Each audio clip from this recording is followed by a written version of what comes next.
ಮೈಲೇಶ್ವರದ ಭಾಗಮ್ಮ ಅಂತ ಒಂದು ಹುಡುಗಿ ಕುಂತಾಳಲ್ಲಿ ಮೂಲಿ ಒಳಗೆ. ನೀವು ಆಕೆಯನ್ನು ನೋಡಿದ್ರೆ ಗೊತ್ತಾಗ್ತೈತಿ.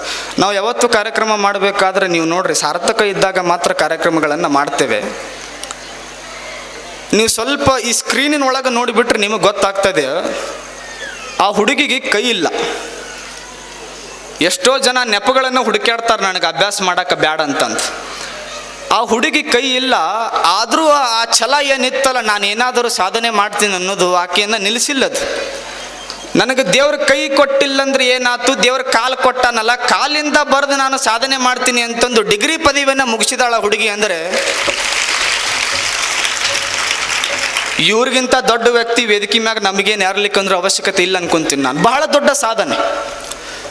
ಕೈ ನೀವು ಮನ್ಯಾಗ ಅಂತಿರ್ತಾವೆ, ನಾವು ಬರೀ ಒಂದು 2 ಪೇಜ್ ಬರೆದ್ರೆ ನಿಮ್ಮ ಹುಡುಗರು ಅಂತಿರ್ತಾವೆ ಕೈ ಬ್ಯಾನ್ ಬರಾಕತ್ತೈತ್ರಿ ಅಂತ. ಅಂತಾವಿಲ್ಲ, ಅಂಥವ್ರು ಇವರೆಲ್ಲ ಮಾದರಿ ಆಗ್ತಾರೆ. ಒಂದು ಸುಮ್ಮನೆ ನೀವು ತೋರಿಸ್ರಿ.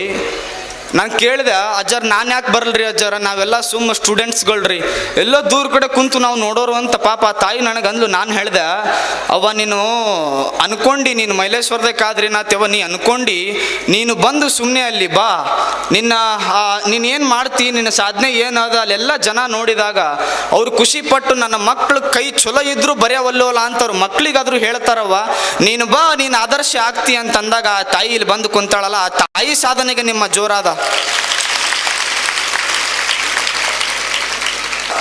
ನಮ್ಮ ಮೈಲೇಶ್ವರದ ಭಾಗಮ್ಮ ತಾಯಿಗೆ ಪರಮ ಪೂಜ್ಯರು ಸನ್ಮಾನ ಮಾಡಬೇಕೆಂದು ನಾನು ಪೂಜ್ಯರಲ್ಲಿ ಕೇಳ್ಕೊಂತೇನೆ.